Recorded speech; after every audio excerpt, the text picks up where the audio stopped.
बिस्मिल्लाहिर्रहमानिर्रहीम। अस्सलाम वालेकुम नादरीन, आप यूट्यूब चैनल देख रहे हैं। मैं इमरान खान हूँ। इससे पहले कि आपको बाकी खबरें दूँ, लेकिन सबसे पहले जो इंपॉर्टेंट चीज़ एक पाकिस्तान में चल रही है, पारा चनार के अंदर अब इमदादी काफ़िला भेजा जा रहा था कि वहाँ पे अद्वियात की किल्लत है, खुराक की किल्लत है। पारा चनार आपको पता है एक दूर दराज का इलाका है, खैबर पख्तूनख्वा का और करम एजेंसी का एरिया है। यहाँ पे एक बड़े लंबे अरसे से खाना जंगी चल रही है मुख्तलिफ ग्रुपों के दरमियान और रस्ते बंद हैं। अब रस्ते जो हैं वो खुले हैं, एक मुआहदा हुआ, उस मुआहदे के नतीजे में अब इमदादी काफ़िला जा रहा था। तो वहाँ पे इसकी जो सरबराही कर रहे थे काफ़िले की, वो जावेदुल्ला महसूद जो डीसी हैं वो लेकर जा रहे थे। काफ़िले के ऊपर फायरिंग हुई है और 7 लोग ज़ख्मी हुए हैं, डीसी समेत, और फौरी तौर पे जवाबी कार्रवाई की गई है। बड़े सख्त अहकाम जारी किए हैं सूबाई हुकूमत ने भी और फेडरल गवर्नमेंट ने भी। अब दोबारा जब हालात बेहतर हो जाएंगे तो काफ़िले को रवाना किया जाएगा। अब तक की इतलात के मुताबिक ये इंतहाई अफसोसनाक है। अमन के दुश्मन जो है वो बार बार कोशिश करते हैं कि अमन की हर कोशिश को नाकाम बनाया जाए। अब नाजरीन, कल जो खबरें आई थी मैंने आपको अपने आखिरी वीलॉग में बताई थी कि सऊदी अरब को लेकर के कुछ उम्मीदें पैदा करने की कोशिश की जा रही हैं। इसको एक बारीक वारदात के तौर पे भी आप देख सकते हैं। यानी चंद लोगों ने खबर ये दी थी और ये फीडेड खबर थी। खबर ये थी कि मोहम्मद बिन सलमान या उनकी फैमिली के लोगों ने डोनाल्ड ट्रंप से रब्ता किया है उनकी फैमिली के ज़रिए से कि आप पाकिस्तान के अंदर रजीम चेंज ऑपरेशन के बाद जो कुछ भी चल रहा है इसको ऐसे ही चलने दीजिए और पाकिस्तान में इंसानी हुकूक की खिलाफ वर्जियों के हवाले से या इमरान खान के ऊपर होने वाले जुल्म और सितम के हवाले से किसी किस्म की आवाज़ ना उठाएं। और दावा यह किया गया कि सऊदी अरब की जो हुकूमत है या हुक्मरान है वो इमरान खान को पसंद नहीं करते। अब इसके अंदर जो है ना वो 2 वारदातें थीं।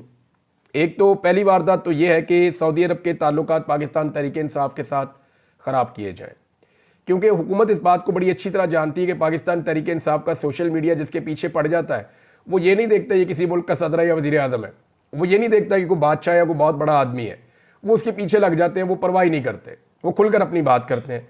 तो इन्हें लगा कि शायद मोहम्मद बिन सलमान के पीछे भी इसी तरह का ये अटैक होगा, लेकिन ऐसा हुआ नहीं। पाकिस्तान तहरीक इंसाफ का सोशल मीडिया लड़ते लड़ते लड़ते लड़ते बड़ा सियाना हो गया। अब उन्होंने क्या किया, उन्होंने सऊदी अरब को टैग करके और उनसे सवाल पूछना शुरू किया कि क्या वाकई आप इमरान खान से नफरत करते हैं। ये जो क्लेम कर रही है हुकूमत के इमरान खान से, या हुकूमत के लोग क्लेम कर रहे हैं कि आप इमरान खान से प्यार नहीं करते और आप इमरान खान के खिलाफ एक बयानिया लेकर लॉबिंग करने के लिए अमेरिका की आने वाली हुकूमत के पास गए हैं, क्या ये दुरुस्त है? तो उन्होंने बड़ी समझदारी से इस मामले को ऐसे उठाया और एक नई लड़ाई में कन्वर्ट नहीं होने दिया। तो ये पाकिस्तान तहरीक इंसाफ का सोशल मीडिया ने पढ़े लिखे लोग हैं, ये बेवकूफ़ नहीं है कि मुंह उठा के गाली दे दी। ये देखते हैं कि जनाब किसके साथ लड़ाई करनी है और किसके साथ लड़ाई नहीं करनी है, और कहीं पे लड़ाई सूट करती है और कहीं पे नहीं करती। बहरहाल जिन लोगों ने मोहम्मद बिन सलमान साहब से उम्मीदें लगाई हुई थी और ऐसा लग रहा था कि शायद एक बड़ी सपोर्ट सऊदी अरब से मिलेगी तो वो अमेरिकन सपोर्ट में कन्वर्ट हो जाएगी, उनके लिए 2 बुरी खबरें हैं। और 2 बुरी खबरें जो है वो दोनों खवातीन हैं जिनके हवाले से ये खबरें आई हैं। पहली खबर तो ये है कि व्हाइट हाउस ने एक नई अपॉइंटमेंट की है, व्हाइट हाउस की जाने से एक नई अपॉइंटमेंट है जो हो जाएगी, और डोनाल्ड ट्रंप ने नामजद किया है मॉर्गन ऑर्टेगस को। ये जो खातून है लगभग 42 साल खातून है और ये बड़ी ज़हीन खातून है। इन्होंने डोनाल्ड ट्रंप का बड़ा साथ दिया है। इनके बारे में पहले भी मैंने एक वीलॉग में बात की थी। इनको नायब खसूसी सदारती एलची मुकर्रर किया गया मिडल ईस्ट के लिए। अब ये खातून के वहाँ नामजद होने से फ़र्क क्या पड़ता है वो मैं आपको बताता हूँ। मिडल ईस्ट जब आप बोलते हैं तो फिर आप उसके अंदर शामिल करते हैं सऊदी अरब को, ओमान को, यूएई को और कतर को, बहरीन को, कुवैत को। ये सारे मुल्क मिडल ईस्ट हैं। तो इन सारे मुल्कों के अंदर यानी इन्हीं का इन्फ्लुएंस पाकिस्तान पे आता है ना। या पाकिस्तान अगर कोई लॉबिंग कर रहा है तो सऊदी अरब के ज़रिए से या यूएई के ज़रिए से या सऊदी अरब के ज़रिए से ही करेगा ना। तो वहाँ पे जिस खातून को लाकर लगाया गया है वो इमरान खान साहब की तारीफ़ें खुद करती रही हैं, अब उनकी वीडियोज़ भी निकल आई हैं। यानी ऐसा लगता है कि डोनाल्ड ट्रंप चुन चुन के उन लोगों को लगा रहा है अहम तरीन ओहदों पे जो इमरान खान के फ़ैन हैं। अब ये खातून जो है वो भी इमरान खान साहब की तारीफ़ करती रही है माजी में, इनके क्लिप भी सामने आ गए। तो मिडल ईस्ट में इनका आना इस बात का इशारा है ये मिडल ईस्ट को कंट्रोल करेंगी। लाजमी बात है कि मोहम्मद बिन सलमान से डील करना होगा, या जो दुबई के हुक्मरान है या ओमान के हुक्मरान है या बाकी हुक्मरान है उनसे जब डील करना होगा तो यही खातून डील करेंगी और ये फिर अपना टाइम मिडल ईस्ट में गुजारा करेंगी।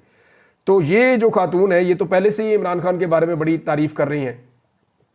तो एक तो उनका जो बयानिया उसको ये धचका लगा। दूसरा, टैमी ब्रूस एक और खातून है। ये जो टैमी ब्रूस है इन्हें एक बहुत अहम जगह पे अपॉइंट कर दिया है डोनाल्ड ट्रंप ने और इन्हें लगा दिया है स्टेट डिपार्टमेंट की स्पोक्स पर्सन। ये डोनाल्ड ट्रंप ने इनको लगाया और लंबी चौड़ी इनके बारे में जो है वो एक बयान भी जारी किया गया।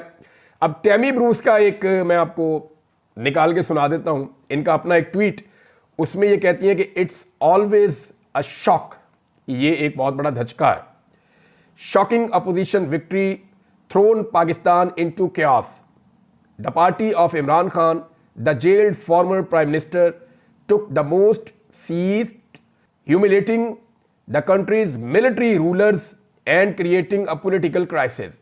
वो ये कह रही है कि जो पाकिस्तान के फौजी हुक्मरान है ना, उनके लिए बड़ी शर्मिंदगी वाली सूरत पैदा कर दी है। इमरान खान ने जेल से बैठ के शिकस्त दे दी है सबको और एक पाकिस्तान के अंदर क्योस पैदा हो गया और ये एक बड़ी शॉकिंग किस्म की अपोजिशन की विक्ट्री है जो पाकिस्तान के अंदर हुई है। ये जनाब ये खुद इस बात को मानने वाली हैं और ये तर्जुमान है। अब देखिए, इससे पहले जो तर्जुमान थे व्हाइट हाउस के, वो जब भी उनसे पूछा जाता था वो कहते थे पाकिस्तान के अंदरूनी मामला है, हम चाहते हैं जी अच्छे इलेक्शन हो, लेकिन उन्होंने कभी ये बात नहीं की कि पाकिस्तान के इलेक्शन को एक ऐसी पॉलिटिकल पार्टी ने जीता जिसको दीवार के साथ लगाया गया, जिसके लीडर को जेल में डाला गया। लेकिन ये जो अब स्पोक्स पर्सन आ रही हैं अमेरिका की जानिब से, स्टेट डिपार्टमेंट की, वो पहले से ही इस बात की मानने वाली है कि इमरान खान साहब ने जेल से बैठकर इलेक्शन जीता था और वही इस मुल्क के हकीकी हुक्मरान हैं। तो ये एक धचका तो लगा है उन तमाम लोगों को जिन लोगों ने उम्मीदें बांध ली थी कि शायद कोई एक ऐसी सिचुएशन बन गई है मिडल ईस्ट से या सऊदी अरब से जिसके नतीजे में अमेरिका आने वाले दिनों में इमरान खान के बारे में किसी किस्म का कोई मौक़िफ़ नहीं लेगा। हो सकता है कि चंद % का चांस है, हो सकता है कोई अंदर खाते बातचीत चल रही हो, क्योंकि अमेरिकन एस्टेब्लिशमेंट इस मामले को लेकर थोड़ी सी हसास है। लेकिन जो अमेरिकन डीप स्टेट है उसी को तो शिकस्त दी डोनाल्ड ट्रंप ने, और वो यही तो चाहते हैं कि दुनिया में जो डीप स्टेट के एक्टर्स हैं या जितने भी उनके सपोर्टर्स हैं उन सबको शिकस्त होनी चाहिए, और यहाँ पे इमरान खान ने भी उन्हें शिकस्त दी है पाकिस्तानी एस्टेब्लिशमेंट को। अब जनाब एक और चीज़ बड़ी अच्छी है और ये बड़ी ज़बरदस्त डेवलपमेंट है मुज़ाकरात के हवाले से, क्योंकि पाकिस्तान तहरीक इंसाफ अब मुज़ाकरात कर रही है। हुकूमत को आलमी सतह पे या लोकल लेवल पे किसी किस्म का कोई बहाना देना नहीं चाहती पाकिस्तान तहरीक इंसाफ कि जनाब ये तो हमारे साथ बात ही नहीं करते, ये हमारे साथ मुज़ाकरात ही नहीं करते, तो हम किस तरीके से इनको इंसाफ फराहम करें, ये तो बात करने के लिए तैयार नहीं है। तो पाकिस्तान तहरीक इंसाफ बातचीत कर रही है। तहरीक इंसाफ ने पहले ये स्टेटमेंट दिया कि अगर इमरान खान के खिलाफ फैसला आ भी गया 6 तारीख वाला, तो तब भी बेफिक्र रहे, हम मुज़ाकरात करते रहेंगे, हमें पता है इमरान खान के खिलाफ ही फैसले आने हैं। लेकिन इंटरेस्टिंग बात यह है कि अभी कुछ ऐसे लोग जो मिलिट्री एस्टेब्लिशमेंट के बहुत करीब हैं वो ये दावे करना शुरू हो गए हैं कि 6 तारीख को भी जो इमरान खान साहब के हवाले से फैसला महफूज किया गया था गुज़िश्ता महीने, जो पहले सुनाया जाना था गुज़िश्ता महीने, फिर सुनाया जाना था 6 तारीख को, अब जनाब उसको मज़ीद डिले कर दिया गया है और हो सकता है कि 6 तारीख को भी वो फैसला ना सुनाया जाए। मेरे ख्याल में अभी तक जज को तो नहीं पता कि उसने फैसला कब सुनाना है, लेकिन जो हमारे टाउट हैं कुछ ऐसे जो मिलिट्री एस्टेब्लिशमेंट के साथ बड़े अच्छे राब्ते में हैं, उनको इस बात का पहले से आइडिया है कि जनाब फैसला जो है वो कब सुनाया जाएगा, क्योंकि उन्हें वहाँ से पता चलता है जहाँ से फैसले जारी होते हैं, जहाँ से अहकामात जारी होते हैं, जहाँ से बताया जाता है कि ये फैसला कब सुनाया जाएगा। भारत PMLN ने भी ये कहा कि ये बड़ी अच्छी बात है कि अगर मुज़ाकरात जारी रहते हैं इमरान खान को सज़ा होने की सूरत में भी, लेकिन अगर 6 तारीख को भी ये सज़ा नहीं होती तो फिर बहुत बड़े सवालात उठ जाएंगे पाकिस्तान की अदालती निज़ाम के ऊपर। यानी अदालती निज़ाम इंतज़ार कर रहा है कि PTI के और हुकूमत के मुज़ाकरात कामयाब होते हैं तो हमने क्या फ़ैसला देना है, या PTI के और हुकूमत के मुज़ाकरात नाकाम होते हैं तो हमने क्या फ़ैसला देना है। क्या अदालती फ़ैसला मुज़ाकरात की कामयाबी और नाकामी के साथ मशरूत है जो जज साहब इंतज़ार कर रहे हैं? जज साहब को तो फैसला देना था आज से 15 दिन पहले, तब फैसला नहीं दिया तो 15 दिन बाद दे देते 6 तारीख को। लेकिन अगर वो 6 तारीख को भी नहीं देते तो पाकिस्तान के अदालती निज़ाम के ऊपर जहां पहले ही बहुत सारे सवालात खड़े हैं वहां ये एक सवाल और खड़ा हो जाएगा। पाकिस्तान तहरीक इंसाफ के लोग मिलना चाहते थे इमरान खान साहब से। ये वो लोग हैं जो एक कमेटी बनी हुई है मुज़ाकराती कमेटी, वो इमरान खान साहब से मिलकर रहनुमाई लेना चाहते थे, लेकिन उनकी इमरान खान साहब से आज मुलाकात नहीं हो सकी। मुमकिन है हफ्ते को उनकी मुलाकात हो जाए या मंडे को उनकी मुलाकात हो जाए, आने वाले दिनों में उनकी इमरान खान साहब से मुलाकात हो सकती है, लेकिन फ़िलहाल आज के दिन उनकी मुलाकात नहीं हुई। लेकिन हुकूमत ने भी इस बात के ऊपर जोर दिया है और तस्लीम किया है कि बिल्कुल मुलाकात होनी चाहिए पाकिस्तान तहरीक इंसाफ की पार्टी के जो लोग हैं उनकी इमरान खान साहब से, ताकि वो वहाँ से रहनुमाई लेकर आए। राणा साहब ने एक बड़ी अजीब बात की। राणा सनाउल्लाह साहब समझ रहे हैं जैसे उनका लीडर कैद था वैसे ही इमरान खान कैद है। राणा साहब ज़रा जाके जेल में देखें ना इमरान खान कैसे कैद है। या थोड़ी इतला लेकर देखें। उन्हें लगा जैसे PMLN के लोग अंदर जाते थे, बाहर आते थे, वैसे ही इमरान खान भी अंदर जा रहे हैं और उनके लोग जाकर मिलते हैं। तो राणा साहब ने कहा जी आप कागज़ और पेंसिल लेकर जाएं और लिख कर लाएं इमरान खान साहब जो बात करते हैं। तो उसमें PTI वालों ने बताया जी हमारी तो अंगूठियाँ और घड़ियाँ तक उतार लेते हैं, हमारी तो एक एक चीज़ जो है वो उतरवा लेते हैं, और जितनी चेकिंग हमारी अंदर जाते हुए होती है उससे ज़्यादा चेकिंग हमारी बाहर आते हुए होती है।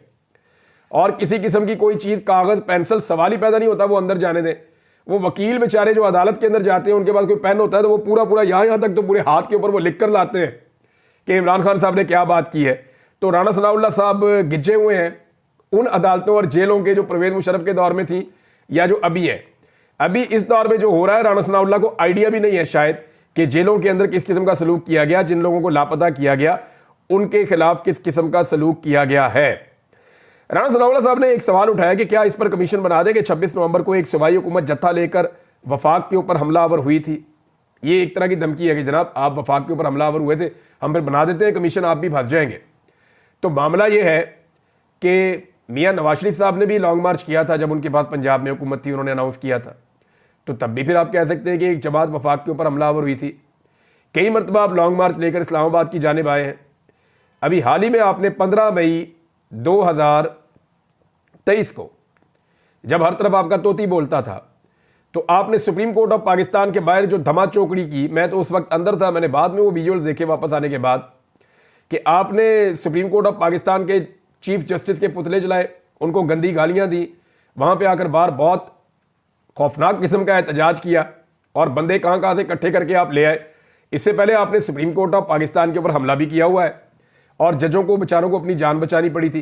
तो ये सारी इंक्वायरियां इकट्ठी कर लीजिएगा। लेकिन 26 नवंबर को जो डी चौक में कत्लेआम हुआ पाकिस्तान तहरीक इंसाफ, उसके हवाले से इंक्वायरी मांग रही है और उसकी इंक्वायरी की जानी चाहिए, ये उनकी एक जायज़ डिमांड है। 26 नवंबर के हवाले से नाज़रीन जो लोग गिरफ्तार किए गए थे उनमें से 40 मजीद लोगों की जमानतें मंजूर हो गई हैं। यानी रोज़ाना 30, 40, 50, कभी 100 के करीब ये जमानतें मंजूर होती जा रही। वो हज़ारों बंदे पकड़ लिए थे, अब वो आहिस्ता आहिस्ता उनकी जमानतें हो रही हैं, बंदे बाहर आ रहे हैं।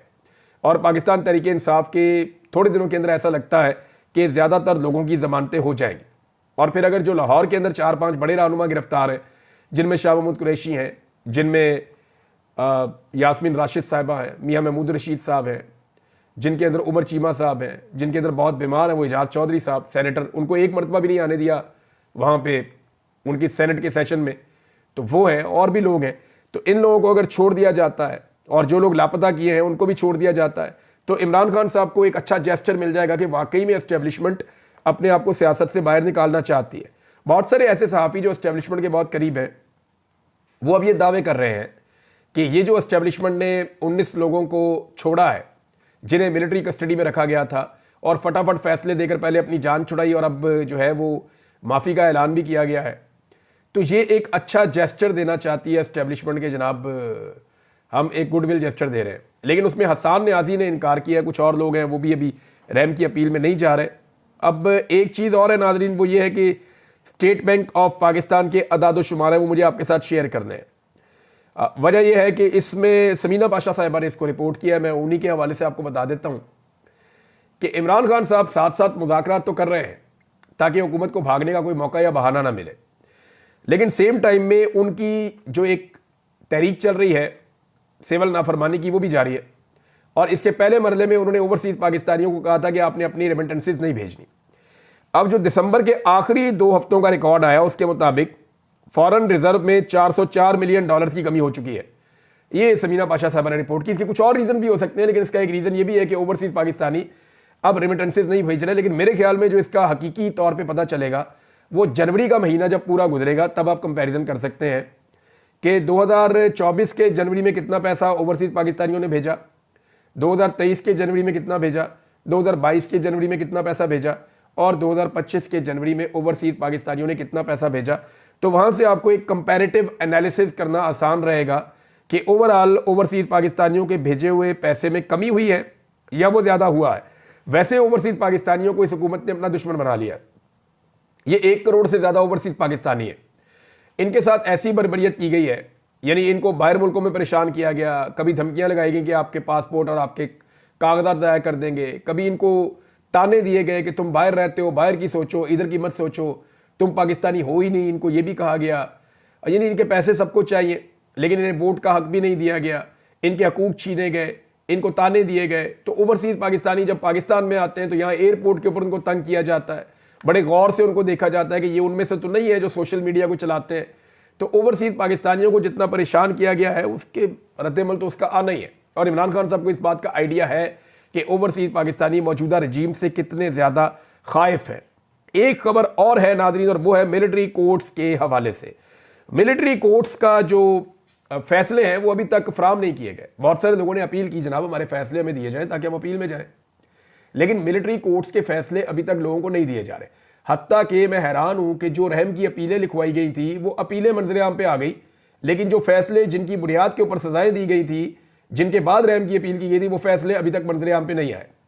वो सारे लोग कह रहे हैं जनाब जो फैसला हमारे बारे में लिखा है वो फैसला तो फराम करें ना, किस बुनियाद पर आपने फैसला किया है, ताकि हम जाएँ और जाकर दूसरी अदालत में अपील करें कि जनाब हमारी जान छुड़वाएं, ये गलत फैसला हमारे खिलाफ हो गया है।